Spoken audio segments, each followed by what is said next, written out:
siyang maghahayag ng iyong mga salita, Panginoon, ay langisan mo.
At tiyak po kami, mga minamahal na kapatid, sa amin pong sinasabi sa inyo, sapagkat ang aming mga interpretasyon po ay mula po sa banal na aklat at ito po ay hinango din sa sugo ng Diyos na propeta sa huling mga araw na si Prophet William Branham, na alam naman natin na ang isang tunay na propeta ay bibig ng Diyos at sa kanya inilalantad ng Diyos ang kanyang mga hiwaga.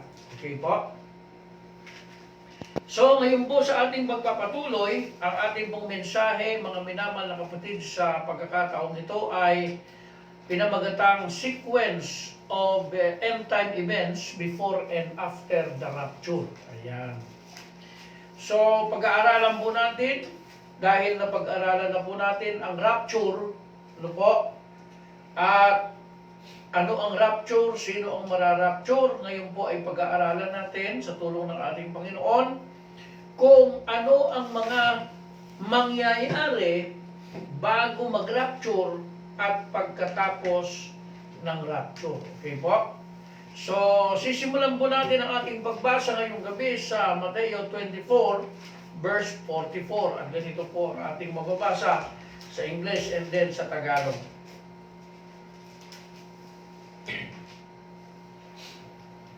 Therefore be ye also ready, for in such an hour as ye think not, the Son of Man cometh.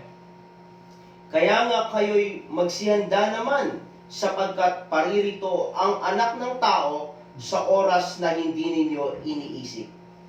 Ayan, so pagpalain ng Diyos ang kanyang mga salita na ating nabasa at narinig ngayong gabi, mga minamahal na kapatid. So yan po ang sinabi ng ating Panginoong Hesus, na maghanda po tayo sapagkat hindi natin nalalaman ang araw at oras ng pagparito ng anak ng tao. At totoo po yan, itong babala na ito ng ating Panginoong Hesus Kristo, no, ay hindi po ito nalalaman ng mga tao, yung kanyang pagdating. Okay?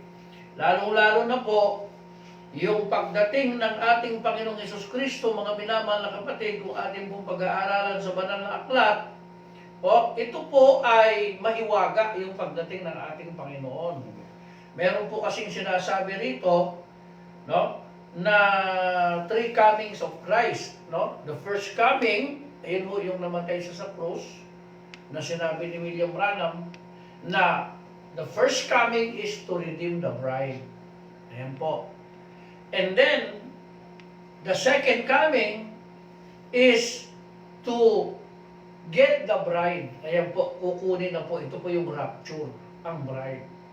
And then yung third coming po, ito po yung sinasabing will come with the bride to reign as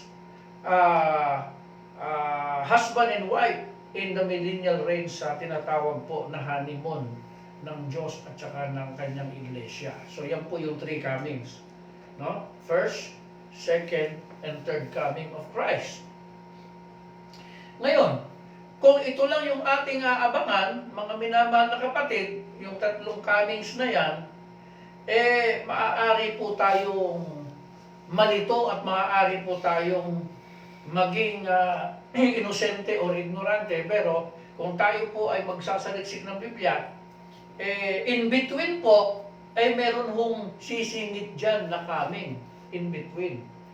Sa pagitan po ng first coming of Christ at second coming of Christ, ay sisingit po din yung coming of the Holy Spirit na ihinula ng Panginoon na sabi niya, I will send my Spirit upon all flesh. Ayan ho. So meron hong coming dyan na sumisingit, pero hindi ho yun visible coming. Ito ho is the coming of the Holy Spirit. At nakahula na po yan sa Joel 2:28, no? Na, behold, sabi niya, I will pour out my Spirit upon all flesh. Okay? At yun ay nangyari na po, yung coming na yun. Okay? Nangyari na po yung sumingit na coming na yun ng Holy Spirit. And then, in between ng coming ng Holy Spirit at saka ng rapture o second coming, meron pa bang pagbalik o pagdating sa mangyayari? Meron pa rin po yung sinasabi ho dyan sa Revelation 10:1-4 na ang mighty angel ay bababa mula sa langit na mayroong hawak na bukas na aklat sa kanyang kanang kamay. At yan ho yung tinatawag na Son of Man coming. O, Son of Man coming in spirit form, o, na kung saan siya po ay magdadala ng mga bukas na hiwaga sa kanyang nobya o sa kanyang bride, the Lamb's wife, na may kasabay hong prophet, last prophet messenger, na yung sinasabi ko nga po sa mga nagdaang pag-aaral, dumating na si Prophet William Branham, kung saan siya ay kinasihan din ng mighty angel ng Revelation 10:1-4, pinatutunayan na ang Diyos ay nasa lupa sa anyong spirito at meron siyang kasamang propeta na siyang katuparan naman ng Revelation 10:7, na in the days of the voice of the seventh angel, and he shall begin to sound, the mystery of God should be finished. So mga minamahal na kapatid, yun po yung hiwaga ng Bible, sobrang lalim po yan. Hindi ko po alam kung makakatch up ninyong lahat, pero kinakailangan ko mong saysayin to, whether makatch up ninyo o hindi. Pero kailangan kong saysayin dahil meron dyan mga agila, meron dyan mga bini ng Diyos na naghahanap ng ganitong klaseng aral na mahiwaga at malalalim. Okay? So, in between the first and the second coming, may dalawang coming po on spirit. The coming of the Holy Spirit and the coming of the mighty angel, which is Christ, no? In the covenant angel form, pero may kasama po siyang propeta para iladlad ang lahat ng mga mystery at revelation na katago sa Biblia from Genesis to Revelation. Okay? So, we are waiting for the rapture now, the second coming, the visible, the corporal coming of Christ. Okay po? So, yun ang iniintay natin ngayon. Now, in between the second coming and the third coming, meron pa rin bang papasok dyan na pagdating ng presensya ng Panginoon? Meron pa din. In between the second coming and the third coming ay magpapahayag si Kristo sa 144,000 sa pamamagitan ng two prophets ng Revelation 11.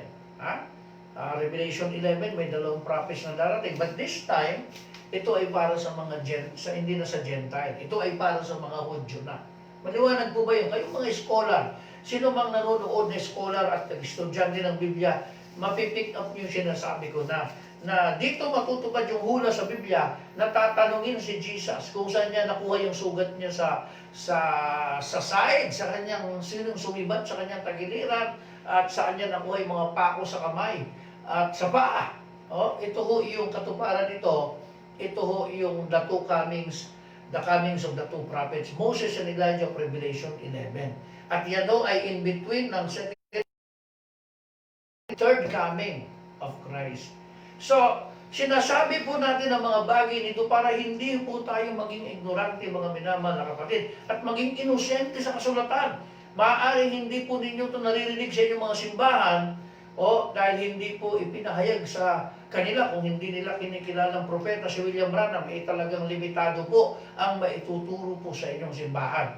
Pero dito po sa Truth Defender, sa Bride of the Lord Jesus Christ, ay malawak po ang ibinibigay na pag-aaral ng Holy Spirit dahil po ito po ay ibinigay niyang lahat sa kanyang lingkod na propeta na si Prophet Branham upang magkaroon ng pagkain ang nobya ni Kristo sa huling mga araw dahil magkakaroon ng tagutom sa salita ng Diyos.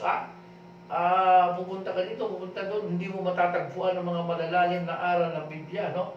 Ang mga lampara ng mga simbahan, mga madidilim, walang langis. Pero ang kapurihan sa Diyos. Sa Truth Defender, maliwanag po ang lampara ng Diyos. Ano yung lampara? The Bible. Thy word is a lamp unto my feet and a light unto my path. So ito pong lampara natin, the Bible. At kaya maliwanag dahil may langis, may Holy Spirit na nagbibigay ng illumination at kapahayagan sa mga malalalim na sulat ng Biblia. At ang makakaunawa dito sa mga paliwanag na ito ay tatawaging wise virgin. Sila yung sasama sa rapture. Ang hindi makakaunawa, aalis, sabihin niya, wala yan, Truth Defender na yan, malalim, masyadong hindi siya pang common na mensahe. Then, ang tawag dyan ay mga foolish virgin, mga mangmang na babae o iglesia sa uling mga araw na hindi makakatch up ng mga malalalim na aral at turo ng banal na aklat. So, God bless po sa inyong lahat, mga minamahal na kapatid. So, yan po nakikita ninyo, no? First coming, second coming, and third coming, at mga insertion ng pagpasok ng Holy Spirit, ng mighty angel ministry ng Revelation 10:1-4, ng Revelation 10:7, no? The last trumpet messenger na na-fulfill in the life of his prophet William Branham, and then the pagitan ng second coming, third coming, the coming of Jesus Christ again through the two prophets of Revelation 11 to call the 144,000 Israelites. Ayan po, mga minamahal na kapatid. Okay, tuloy natin ang ating pag-aaral. Medyo na po yun. Malaman na po yung una natin sinabi. At ito ho ay mababasa natin ang ganito. Ano ang susunod na mangyayari ngayon na inaantay ng Bride of Christ o ng mga tunay na mga Kristiyano? Ito ho ang sinabi ni Prophet Branham sa kanyang question and answer, 1964. Ito po ang kanyang sinabi sa 1093-147. Ang tanong sa kanya, ano ang susunod na mangyayari ngayon sa ating panahon? At ito ang sagot niya. Now, the next thing left is the translation of the church. Ito na, yung rapture, no? Yung caught up of the church. The return of Moses and Elijah. Ayan o. Ang una, translation of the church. Ang ikalawa, return of Moses and Elijah. Yung Revelation 11 mong binabanggit ko kanina. Then ang kasunod na mangyayari, the millennial reign upon the earth with the bride and groom for 1,000 years. And then pagkatapos nito, the judgment bar. And then after the judgment bar, ito ho yung white throne judgment. Alright? Ng Revelation 20, 11-15. And then, pagkatapos ng judgment bar, sabi ng Propeta Branham, a total annihilation of sin. Okay? It will never be no more at that time. Ayan. Alright? So, sinasabi rito ni Prophet William Branham yung mga sequence of events na mangyayari. Ngayon, we are waiting for the rapture, and then the coming of Moses and Elijah, Revelation 11. And then after that, the millennial reign, Revelation 20, with the bride and the groom, mga minamahal na kapatid, kung ating titignan.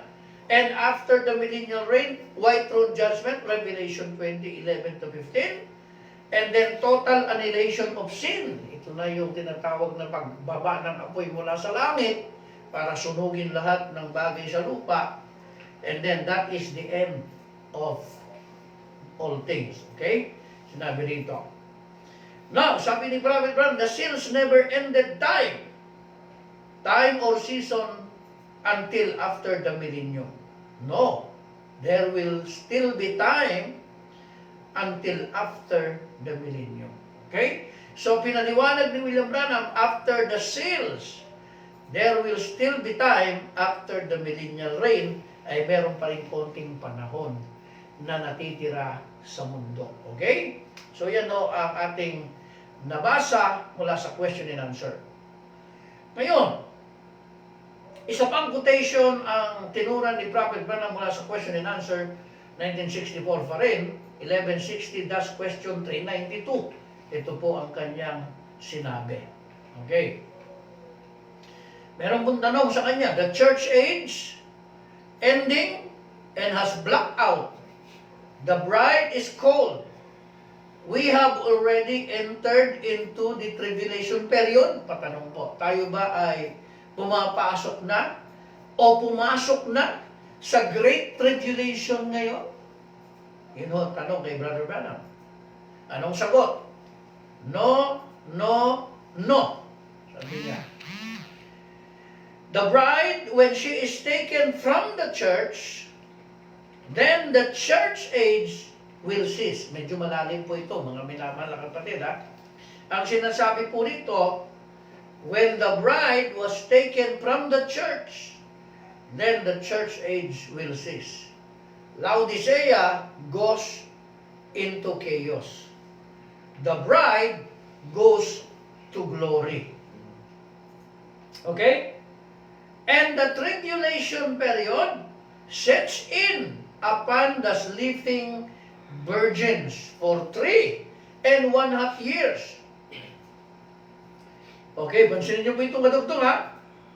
Bago natin ituloy. Medyo ito, marami hong kakalabo-labo kasi rito sa teaching na ito pag hindi ho binantayan. Kaya maraming mga scholars ang nagtatalo-talo, merong pre-trib, merong post-trib, merong mid-trib. Tatlo yan eh. No? Paniniwala tungkol sa rapture. Pre-trib, ibig sabihin before tribulation. Mid-trib, kalagitnaan ng Great Tribulation. Dahil ang paniniwala po ng iba ay 7 years. At pagkatapos ng Great Tribulation, doon daw mararapture ang bride. Yung iba naman ay post-trib. After 7 years or 3.5 years, mararapture ang bride. Pero dito po, sinabi ni Prophet Branham, ang bride tatawagin muna mula sa church. Ito medyo malalim po ito, mga minamahal na kapatid. Ang ibig ko sabihin dito ni William Branham, bago mag-rapture, okay, ay bubunutin muna ang mga anak ng Diyos na nakakalat sa iba't ibang relihiyon. Hindi ho darating ang rapture, mga minamahal na kapatid, na yung isang anak ng Diyos nasa Katoliko, nasa INC, nasa Protestant, yung isa nasa Methodist, yung isa nasa Pentecostal, yung isa nasa Espiritista, yung isa nasa kay Kibuloy, yung isa na kay Dating Daan. Hindi ho darating ang Panginoon na ganyan ho ang kalalagayan ng kanyang mga anak. So ano hong gagawin ng Diyos? Bubunutin ho yan isa-isa. Kaya may utos ho, revelation, come out. Palalabasin muna bago mag-rapture ang mga anak ho ng Diyos na nakakalat sa iba't ibang relihiyon at sekta. So, tingnan niyo po. Basahin natin. Revelation 18:4. And I heard another voice from heaven saying, Come out of her, my people, that ye be not partakers of her sins, and that ye receive not of her plagues. At narinig ko ang ibang tinig na mula sa langit na nagsasabi, Mangagsilabas kayo sa kanya, bayan ko, upang huwag kayong mangaramay sa kanyang mga kasalanan at huwag kayong magsitanggap ng kanyang mga salot. Ayan. So maliwanag po, mga minamahal na kapatid. Pakinggan po natin ito, ha.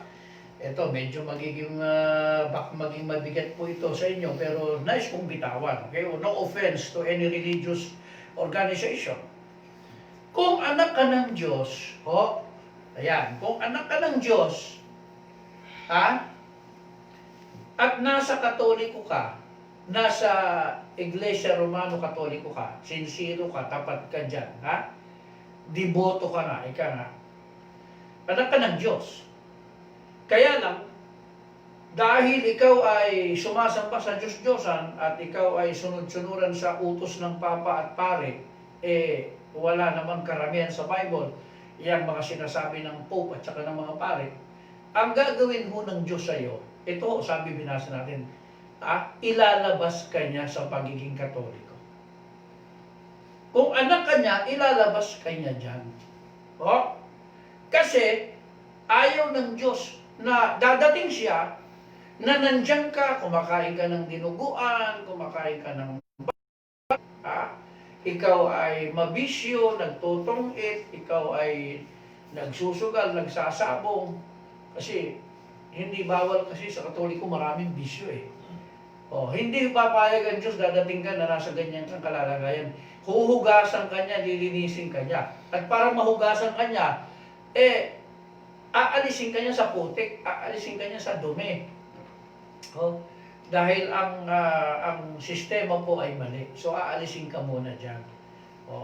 Hindi natin sinasabi na ang mga Katoliko ay pupunta sa impyerno. Hindi po. Ang mga Katoliko ay mga anak din ng Diyos yan.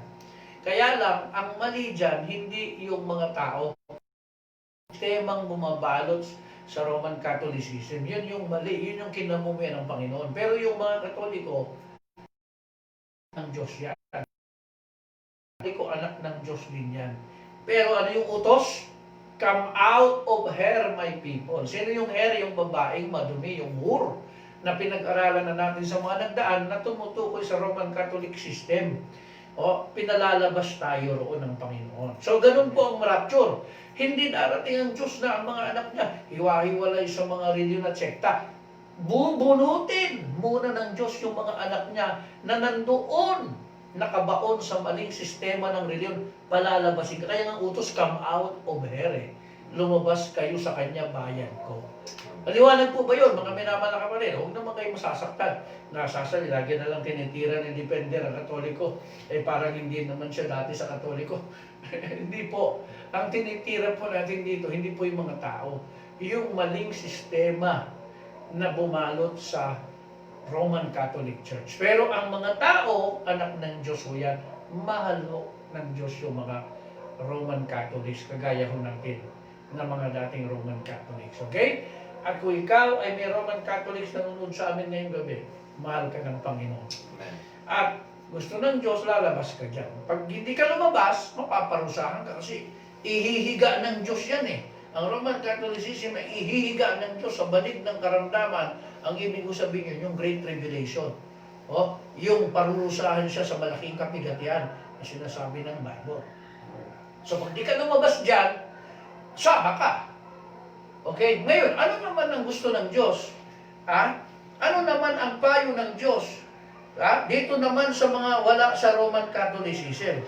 Wala na sila sa Roman Catholicism. Saan sila nagpunta? Nagsilipat naman itong mga iba nung lumabas sila sa Roman Catholicism.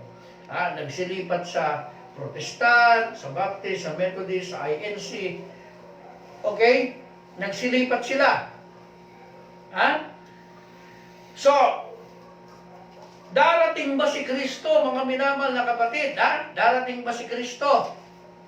Na nandoon yung ibang anak niya sa Protestante, sa Baptist, sa INC, sa dating daan, sa Church of God, sa Church of Christ, sa Methodist, o ano bang sekta? Dadating ba siya na hiwa-hiwalay tayo? Ganito sabi sa 2 Corinthians chapter 6. Okay? Chapter 6, verse 16 hanggang 17. Ganito ang ating mababasa. And what agreement hath the temple of God with idols? For ye are the temple of the living God. As God hath said, I will dwell in them, and walk in them, and I will be their God, and they shall be my people. At anong pakikipagkaisa mayroon ang templo ng Diyos sa mga Diyos-Diyosan? Sapagkat tayo'y templo ng Diyos na buhay. Gaya ng sabi ng Diyos, mananahan ako sa kanila, at lalakad ako sa kanila, at ako'y magiging kanilang Diyos, at sila'y magiging aking bayan. Wherefore, come out from among them, and be ye separate, saith the Lord, and touch not the unclean thing, and I will receive you. Kaya nga, magsialis kayo sa kanila, magsihiwalay kayo, sabi ng Panginoon, at huwag kayong magsihipo ng mga bagay na marumi, at kayo'y aking tatanggapin. Ayan. So dito po napakalinaw mga minamahal na kapatid ha. Napakalinaw ang sinasabi ng banal na aklat. Hindi lamang pala yung mga anak ng Diyos sa Roman Catholic ang pinalalabas, kundi yung mga anak din ng Panginoon na nakakalat sa mga sekta na nabanggit ko. Ang sabi kasi dyan, come out of them, plural na. Samantalang yung una, sa Revelation 18:4, come out of her, singular, the Roman Catholic Church. Well, this time naman, come out of them. Ibig sabihin, plural. Kung umalis ka sa Katoliko, lumipat ka sa ibang sekta, akala mo ligtas ka na, akala mo makakasama ka na sa rapture dahil nagba-Bible na kayo doon. Hindi pa din. Ha? Dahil meron pa din maruming bagay doon na hinihipo mo. Ano yung maruming bagay? May mga interpretasyon pa rin ng taong isinisingit doon, kagaya ng bautismo sa ngalan ng Ama, ng Espiritu Santo. Yan yung umbilical cord from Catholic Church na Trinitarianism, hindi pa naputol. Paglabas mo sa Katoliko, dala-dala mo pa rin sa Baptist, sa Methodist, sa Protestant, kumbaga sa bata, yung pusod, galing sa nanay. Hindi pa naputol. Kaya marami sa atin na bautismuhan sa ngalan ng Ama, ng Anak, ng Espiritu Santo pa din. Ibig sabihin, connect taur. So, kailangan maputol yun. Yung doktrina na yon. It should be baptized in the name of the Lord Jesus Christ. Marami sa mga lumabas sa Katoliko, dala-dala pa rin ang three-person doctrine na doktrina ng mga pare. So, lumabas ka lang sa Katoliko, pero dala-dala mo pa rin yung doktrina ng pagano from the Roman Catholic Church. So, anong pinagmamalaki mo ngayon na nakalabas ka sa Roman Catholicism, pero dala-dala mo pa rin yung aral ng Roman Catholicism. So wala rin pinag-iba. And that is why, mga minamahal na kapatid, kung ang mga kababaihan ng Roman Catholics ay nagpapantalo, nagsushorts, ganon din naman itong mga nagsilabas sa kanyang mga sekta at reliyon. Nagsushorts, nagpapantalo, nagme-makeup at nagpapaputol din ang buwan. Ang pinag-iba lang, sumipag lang sa Bible study. Itong mga lumabas sa Katoliko. Sumipag lang. Pero kung titignan natin, ay yung kanilang buhay at mga gawa, the same banana equals saba, sabi pa nga sa Ilocano, no? Yun po ang sinasabi ng mga kasabihan dito sa Ilocano. Ngayon, mga minamahal na kapatid, okay? Kaya pinapalabas tayo ng Diyos kasi lahat ng organisasyon na itinayo ng tao, madumi yan sa paningin ng Diyos. Because God only built one church, but He did not build organization. Organizations are man-made. Religions established by men are man-made. But Jesus Christ built the church. So, sinasabi rito mga minamahal na mga kapatid na magsilabas tayo, huwag tayo magsihipo ng maruming bagay. Kasi ang tingin ng Diyos sa mga altar ng organisasyon at relihiyon, gaano pa man magbukas-bukas ng Bible niya, ito ang tingin ng Diyos. Madumi pa rin ang kanilang mga dulang. Ano yung dulang? Yung kanilang mga spiritual na lamesa, yung kanilang mga altar, yung mga kanilang kinakain salita ng Diyos na may dagdag at may bawas ng tulo ng tao, madumi sa paningin ng Panginoon. Ito po ang sabi sa Isaiah 28:8, pakibasa. Okay? For all tables are full of vomit and filthiness, so that there is no place clean. Sapagkat lahat ng mga dulang ay puno ng suka at ng karumihan na anupat walang dakong malinis. O yan. So ang sabi ng Biblia, lahat ng dulang ay marumi. Ano yung dulang? Lamesa. Ano yung lamesa? Yun ho yung mga spiritual na kainan ng salita ng Diyos. At yan ho yung mga religious altar at religious organization. No?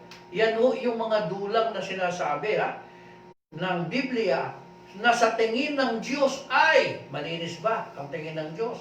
Sa mga dulang na yan, ang sabi ho na marumi. Marumi ang mga dulang na yan at hindi ka pwedeng makikain dyan sapagkat puno ng suka ang kanilang mga dulang. Sino ba sa inyo ang kakain ng suka? Kayo.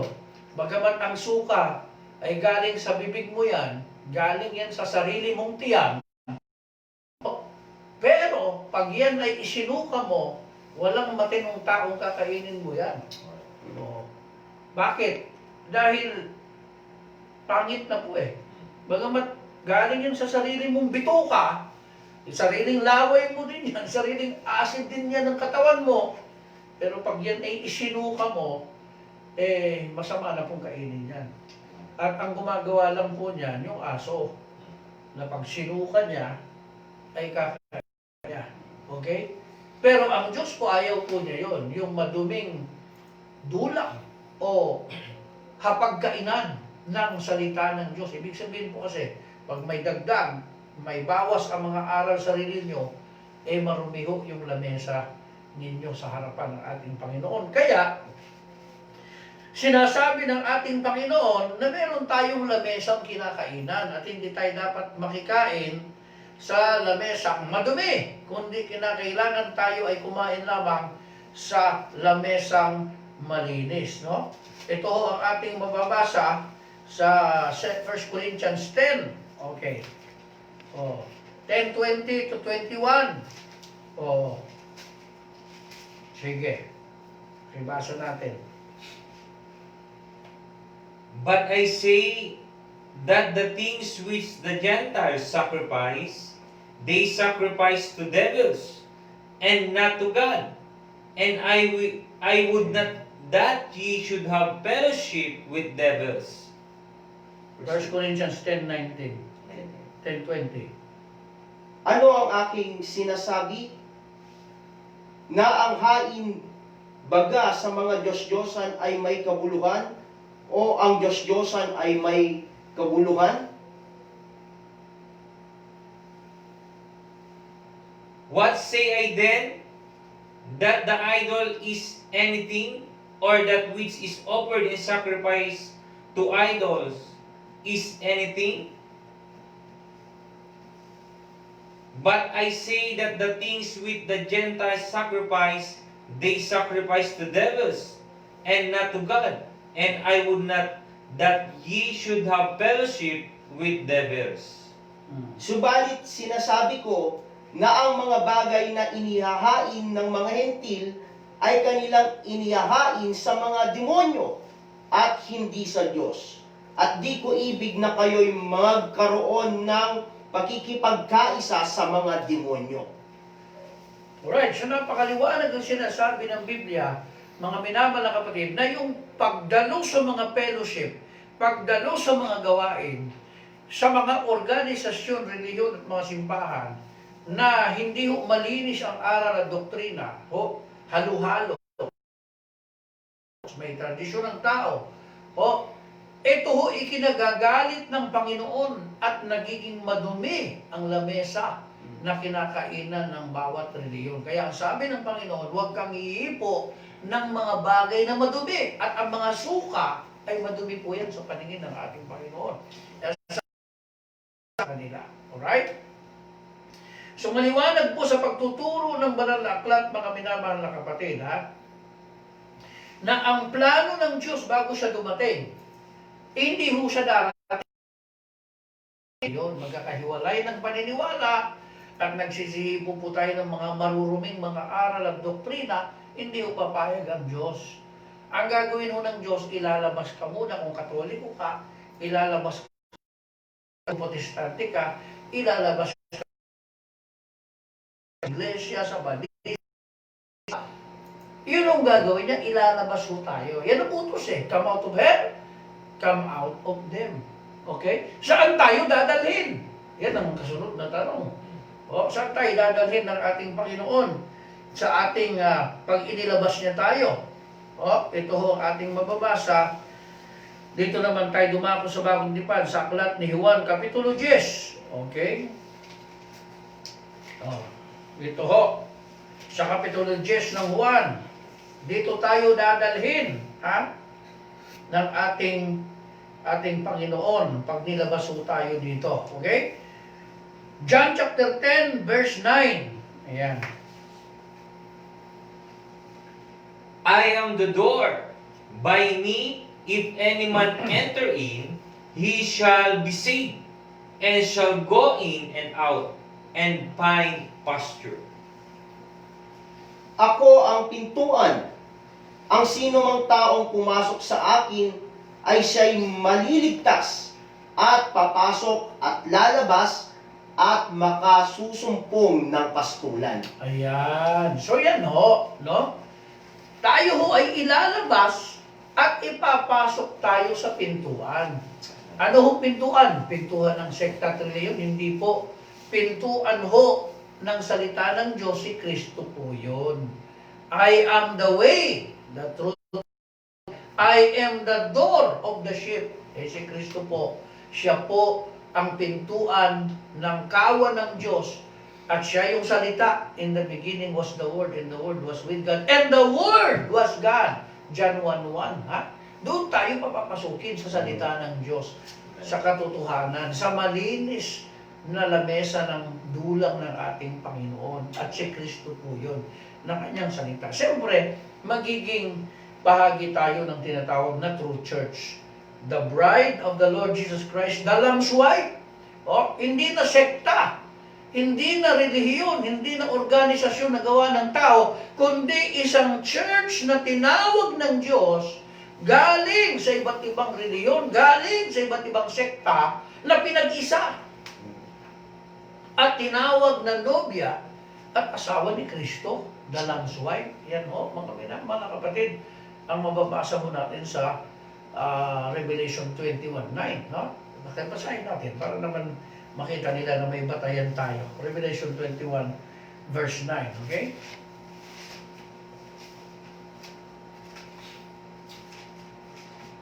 And there came unto me one of the seven angels, which had the seven vials, full of the seven last plagues, and talked with me, saying, Come hither, I will shew thee the bride, the Lamb's wife.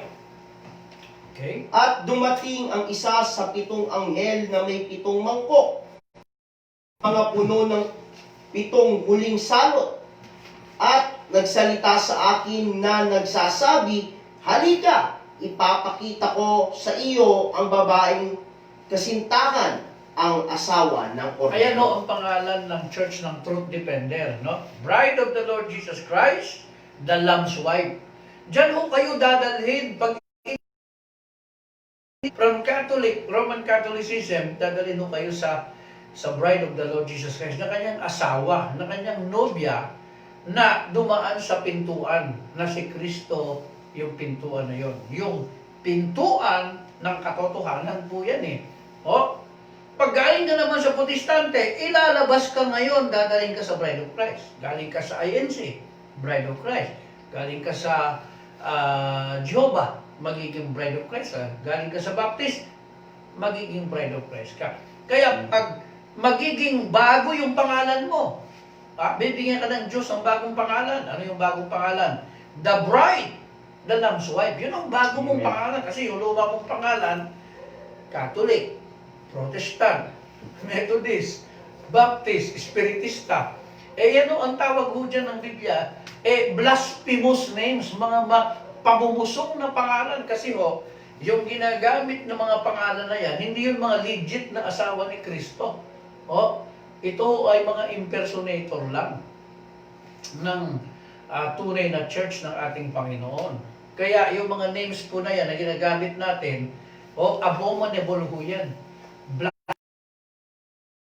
Sa harap ng Diyos. Pero tayo, siyempre, pinagmamalaki natin pag Catholic tayo, Protestant tayo, Baptist. Pag tinanong tayo, ano ka? proud na proud tayong binabanggit yung mga title na yan ng ating rito. Hindi natin alam, ito pa'y karumal-dumal at blasphemous name sa harapan ng ating Panginoon. Dahil kagaya ng isang babae na dalaga na ikakasal, pag kinasal ka sa lalaki, dadalhin mo na yung pangalan ng lalaki. Yun na ang magiging apelyido mo. Ngayon, paano mo dadalhin ang pangalan ni Kristo? Ang pangalan mo, Catholic, Protestant, Baptist, Methodist, dating daan. Hindi naman pangalan ni Kristo mga yan eh. Pangalan yan ng mga reliyon na inaniban mo. Ni Kristo, pag yan mga dala mong pangalan. Pero, kapag tunay na asawa ni Kristo, ang dala mong pangalan, apelyido ni Kristo. Kaya nga, bride of the Lord Jesus Christ. Ang asawa mo si Kristo. Bakit dating daan ang dala mong pangalan? Kasi, ang asawa mo dating daan, hindi si Kristo. Bakit ang dala mong pangalan ay Baptist Methodist? Kasi ang asawa mo ay organisasyon. Kaya ang dala mong pangalan, apelyido ng organisasyon. Pero ngayon, ano ang tawag sa iyo? I am the bride of the Lord Jesus Christ, the Lamb's wife. Proud ka kasi pangalan ng apelyido ng asawa mo yun. Spiritual na asawa mo ay the groom. Jesus Christ is the Lamb, the groom, and you are the bride. Kaya nga may title si Christ na groom At may title din ng church na bride, the Lamb. Yun ang ibig sabihin nun, mga minamahal na kapatid. Sana po kahit malalim ang ating pinag-aaralan dito, ay masundan po ninyo, mga minamahal na kapatid, ang ating mga tinatalakay dito sa salita ng ating Panginoon. Okay? Kaya nga, ang plano ng Diyos ay hindi kalat-kalat ang kanyang mga anak sa mga relihiyon, kundi pag-isahin. At ito ang babalikan natin sa John 10 verse 16, kung ano ang plano ng Diyos sa kanyang mga anak. Magkalat-kalat ba sa relihiyon? Magkalat-kalat ba sa mga sekta? O pag-isa? Okay?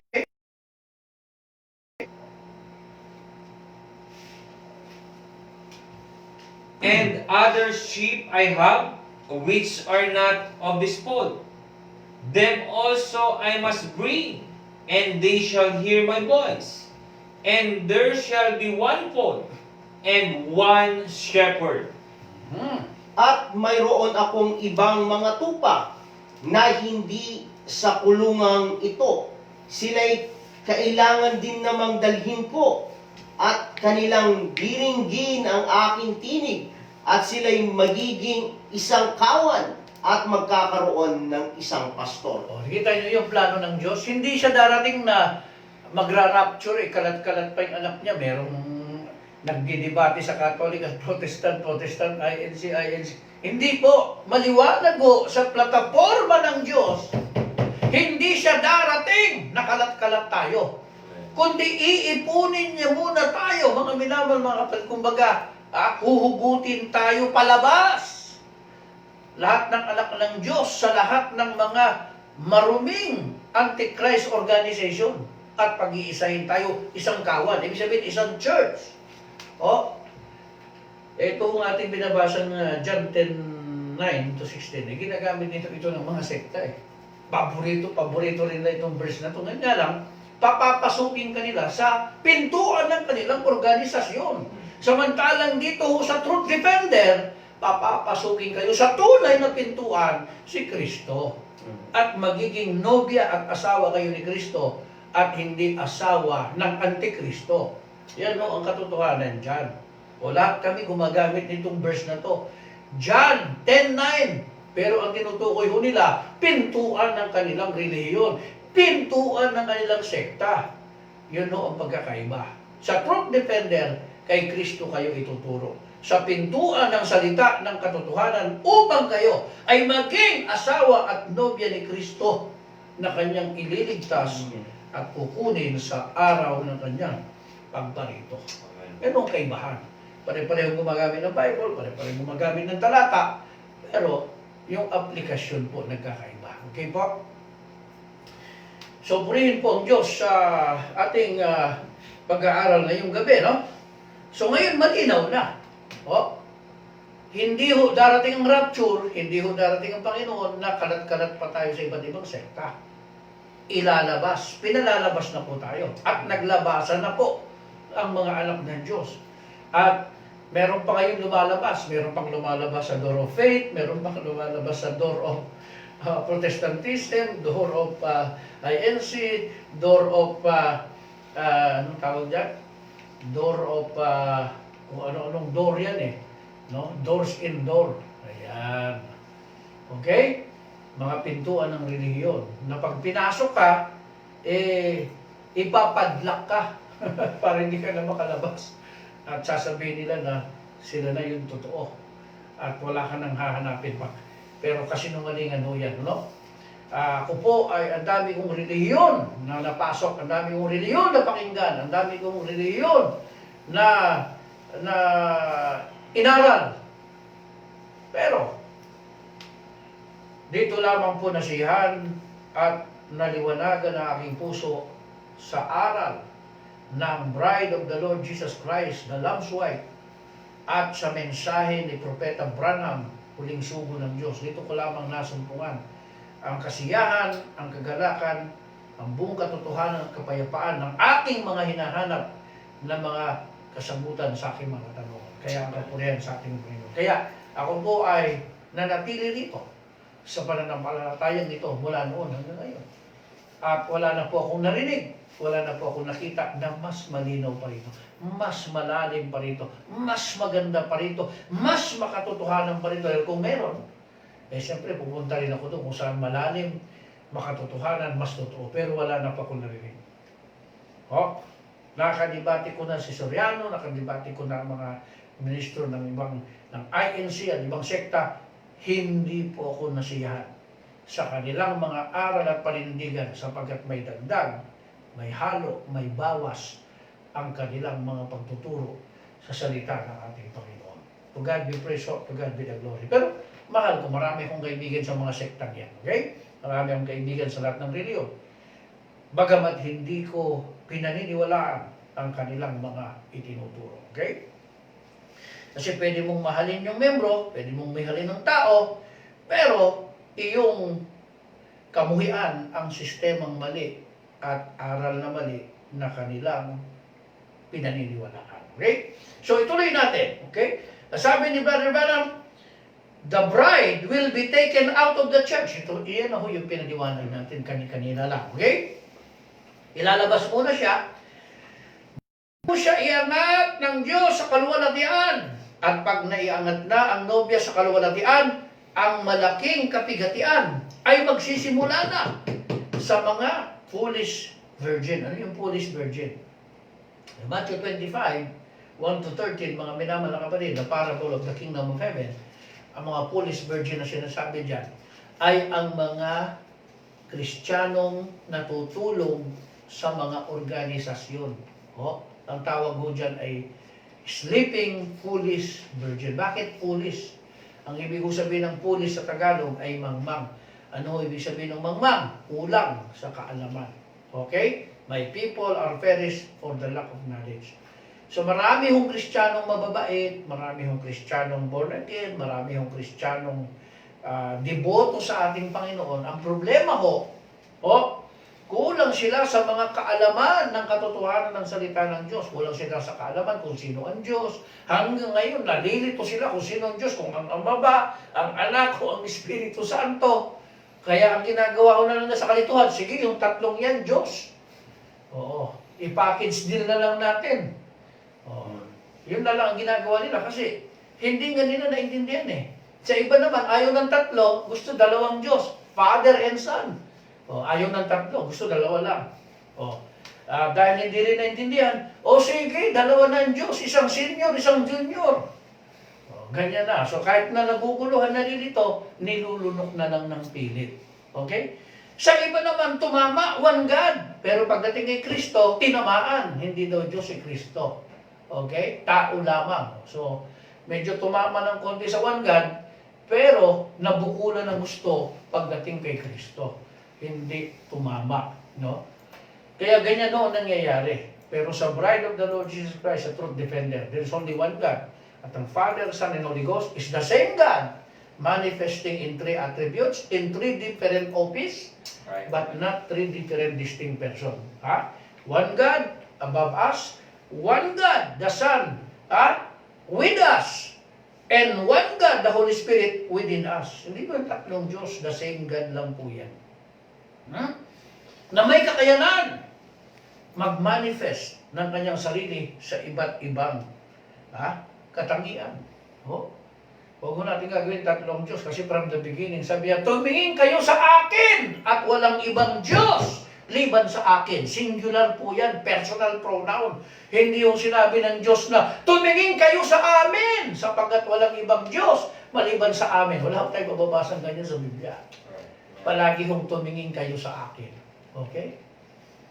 Kaya naduling lang po yung mga tagapagturo nyo.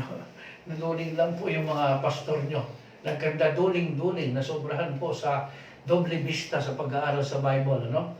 Kaya ganun ho ang larga vista. Alam nyo yung larga vista sa English ay telescope. Kapag ang telescope ho ay malaking tulong ho yan kasi kahit malayo ay makikita po ng mata mo. Kung ordinaryong mata, walang telescope, mahirap pong makita yung malayo. Teleskopyo, para yun yung malalayong bagay, makita mo ng maliwanag. Tama po. Yun. Ang isang problema lang po sa teleskopyo, pinupokus. Dahil kapag hindi nyo po pinukus ang teleskopyo, yun yung isang usa ay nagiging 10 usa. Dumadami po pag hindi nakapokus. So, kailangan itimpla mo po siya. Pag tinimpla mo yung telescope, yung usa na 15, hindi pala 15 yun, o 10 yung usang nakikita mo, isa lang pala yun. Kaya lang dahil hindi yung nakatimpla ng mabuti, nagdo-doble-doble po yung usa. Nakita niyo po yun? Ganon din ang Bible. Okay? Ang Bible, pag nagbasa ka, malalalim, kapag wala ko kayong teleskopyo, ibig sabihin teleskopyo, yung kapahayagan, yung revelation, galing sa Diyos. Kasi sabi ho ng Biblia, walang nakakikilala sa Ama kundi ang anak. Walang nakakilala sa anak kundi ang Ama. At kung kanino, kanino ipahayag ng Diyos ang kanyang karunungan sa tao. So, ang Diyos ho nagbibigay ng kapahayagan. So, pag hindi ho kayo binigyan ng Diyos ng kapahayagan o teleskopyo, pag tingin ho ninyo sa Biblia, uy, tatlong Diyos, ang dami! May Father, Son, and Holy Ghost. Ayun. Pero pag may teleskopyo po, at merong revelation, pag tingin mo, may Ama. May anak pa, Espiritu Santo, pero sabi dito, ako at ang Ama, iisa. John 10:30. At ang sabi dito, ang Holy Spirit, another comforter. Pero sabi ni Jesus, I will not leave you comfortless, I will come to you. Uy, siya rin pala yun. Diba? Kasi may teleskopyo may revelation. Pero pag wala, magiging tatlo ang Panginoon at Diyos mo, Hindi mo alam ngayon, pag nagdasal ka sa gabi, bago ka matulog, kailangan 30 minutes sa Ama, 30 minutes sa Anak, 30 minutes sa Holy Spirit, 1 hour and a half. Take 30 minutes sila. Paano pag nagdasal ka ng 10 minutes sa Ama, tapos 5 minutes sa Anak, magsisilosan yan. Bakit ito? Sa baka magkantsawan pang Ama, Anak. Nagdasal sa akin yung 10 minutes sa'yo, 5 minutes lang. Sabihin ng Holy Spirit, luma kayo sa akin, Father and Son. Sa akin, nagdasal 15 minutes. Ganun po mangyayari dyan, mga minamahal. Pero pag-isahin mo yan, ang Ama, ang Anak at Espiritu Santo ay isa. Magdasal ka ng 5 minutes. Lahat yan, parang pantay-pantay. Kasi isa lang yun Kahit si Jesus lang ang banggitin mo, hindi na magagalit sa iyong Ama. Hindi na magagalit sa iyong Holy Spirit kahit si Jesus lang ang dasalan mo. Tandaan nyo yan, mga minamahal na kapatid, Simple man lang yan. Hindi pa natin maintindihan. Ewan ko na lang kung ano pang remedyo sa atin. Okay? Ngayon, sinasabi rito, ang malaking kapigatian pag na sa langit, darating ang malaking kapigatian. Ito na naman, dito nagtatalo-talo sa malaking kapigatian. Ang sabi ng iba, 7 years daw ang tribulation. Ang sabi ng iba, 3 and 1/2 years. Ano ba totoo? Ang biblical na pagtuturo ng Great Tribulation, 3 and 1/2 years lang. Kayo mababasa ho ninyo sa Biblia, 42 months, 1,260 days. O, ang equivalent po kasi noon ay 3.5 years lang. Wala akong turo ang Biblia na may 7 years na Great Tribulation. Ha? Wala po. Yan ay turo po ng mga naduling sa teleskopyo. O yan. Hindi ho turo ng Biblia yung 7 years tribulation. 3.5 years lang po yan. Okay? At sabi ni Brother Branham, the prophet of God, magkakaroon ng malaking kapigatian sa mga naiwan sa rapture ng mga Kristiyano na kinapos ng kapahayagan. Okay? 3 taon at kalahati habang, pansinin niyo po yung salitang yun, while sa English, habang, ibig sabihin, habang nagkakaroon ng 3.5 years na Great Tribulation sa foolish virgin, yung mga Gentiles na naiwan sa rapture, mga Kristiyanong naiwan sa rapture, dahil hindi lumabas sa utos ng Diyos na lumabas sa HUR at sa Hanlot, sa mga organization, nag-stay sila doon, ayaw sumama sa pride, ayaw makinig sa mensahe para sa mga agila, ito ngayon ang dadanasin nila, Great Tribulation. Okay? Sa loob ng 3 taon kalahati, pupugutan sila ng papatayin ng Antikristo. Ha? Yan ang mangyayari sa mga Kristiyanong maiwan sa rapture na tumanggi sa mensahe ng kapanahunan ng calling out. Ha? And coming into the body of Christ. Yan ang mangyayari sa kanila. Okay? Habang ang Israel ay pinangangaralan ng 2 propeta na si Moses at si Elijah. So ito po mga minamahal na kapatid, ha? Ang tribulation ay sabay sa fulfillment ng Revelation 11, the calling of the 2 prophets or the 144,000. Sabay ho yan. So dito ho sa hintil, nagkakaroon ng pag-uusig, pinagpapatay ang mga Kristiyanong na iwan sa rapture. Kasabay naman dyan, nangangaral sa Israel, si Moses at si Elijah, ang 2 prophets ng Revelation 11, para selyuhan ang Revelation 7, 144,000 Israelites. Yan mo yan, mga minamahal. Kaso nang basahin ito ng mga kaibigan natin, Jehovah, kami yan! Yung Revelation 7, 144,000, kami yan! Nang sumobra sila sa 144,000, tumahimik. Nanahimik, hindi na daw sila yan, kasi sumobra na eh. Yan yung 144,000, hindi yung mga Jehovah's Witness. Yan yung mga pure Israelites po yan. Iba ho yan sa ating mga hintil. No? Ganyan ho, mag-atado, o maghimay ng salita ng Diyos. Hindi porke nakita mo yan eh, sasabihin mo, ikaw yan. Kailangan ilagay mo sa lugar. Okay? Itama mo sa lugar ang interpretasyon ng salita ng Diyos. Hindi yung... actually, nakita rin ito ng mga kapatid nating INC. Kami yan! Sila din daw yan, sabi ng mga kapatid natin sa INC.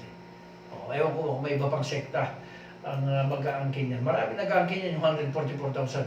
Ang Bride of Christ, hindi po namin inaangkin yan. Hindi kami yan. Mga Israelites po yan. Tayo ho ay nobya ni Cristo, Bride of the Lord Jesus Christ. The Lamb's wife. The name of the new wife of the Lord Jesus Christ mula sa organisasyon. Okay? So yan ho, no? At dito rin nagkamali yung ibang mga end time ng 7 years. Kasi pinaghiwalay nila yung Great Revelation at saka yung calling ng 2 prophets at 144,000, pinagdugtong nila. Sino man nakikinig na end time message believer na 7 years ang paniniwala, wag ho kayong magpatuloy sa pagkaduling ninyo sa salita ng Diyos at sa mensahe. Habang nagkakaroon ng Great Tribulation, sumasabay ang 2 prophets ng Revelation 11 to call the 144,000 elected Jews. Yan yan turo ng prophet. Hindi huwag nyo pagdugtungin. Mali po yun. Pagsabayin nyo. Yun ang tama. Okay? To God be praise, to God be the glory. At ang sabi rito, then comes, pagkatapos ng Great Tribulation, anong kasunod na mangyayari? Comes the Battle of Armageddon. Ito ho yung sinasabi sa Revelation 16. Ang gera ng Armageddon na pinaniniwalaan ngayon na Third World War, mga minamahal na kapatid, na paparating. Pero hindi mangyayari hanggat meron pang, nandito pa ang nobya ni Cristo, hindi pa nararapture. Ang Battle of Armageddon ay magsisimula pagkatapos ng Great Tribulation. Okay po?